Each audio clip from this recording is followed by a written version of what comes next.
গত শুক্রবার উত্তর আফ্রিকার দেশ মরক্কোয় আঘাত হেনেছে ভয়াবহ এক ভূমিকম্প। রিক্টার স্কেলে 7.2 মাত্রার সেই ভূমিকম্পে এখন পর্যন্ত নিহতের সংখ্যা 2000 ছাড়িয়েছে। গুরুতর আহতের সংখ্যাও বেড়ে দাঁড়িয়েছে 1500।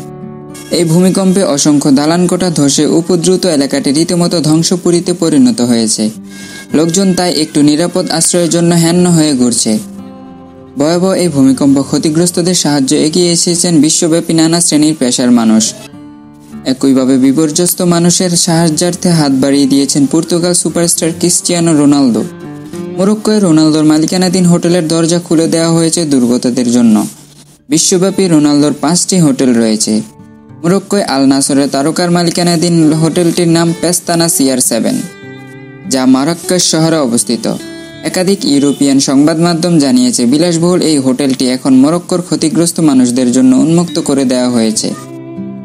মারাক্কেশের এই শহরের এম এভিনিউ এলাকায় অবস্থিত রোনালদোর হোটেলটি, যেখানে সব মিলিয়ে কক্ষের সংখ্যা 174টি।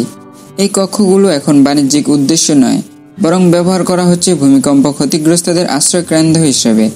তবে এই দুর্যোগে ফুটবল বিশ্বের একমাত্র তারকা হিসেবে রোনালদো একাই এগিয়ে এসেছেন এমনটিও নয়। শনিবার মরক্কান জাতীয় দলের খেলোয়াড় আহতদের জন্য রক্তদান করেছেন। মরক্কোর তারকা ফুটবলার আশরাফ হাকিমি সামাজিক যোগাযোগ মাধ্যমে লিখেছেন, আমাদের দেশের মানুষ কঠিন সময় পার করছে।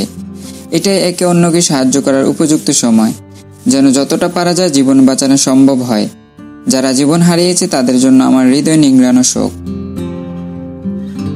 প্রিয় দর্শক, রোনালদোর এমন মহানুভবতা আপনার কাছে কেমন লেগেছে তা অবশ্যই কমেন্টে জানাতে ভুলবেন না। চ্যানেলে নতুন হয়ে থাকলে চ্যানেলটি সাবস্ক্রাইব করে অবশ্যই পাশে থাকবেন।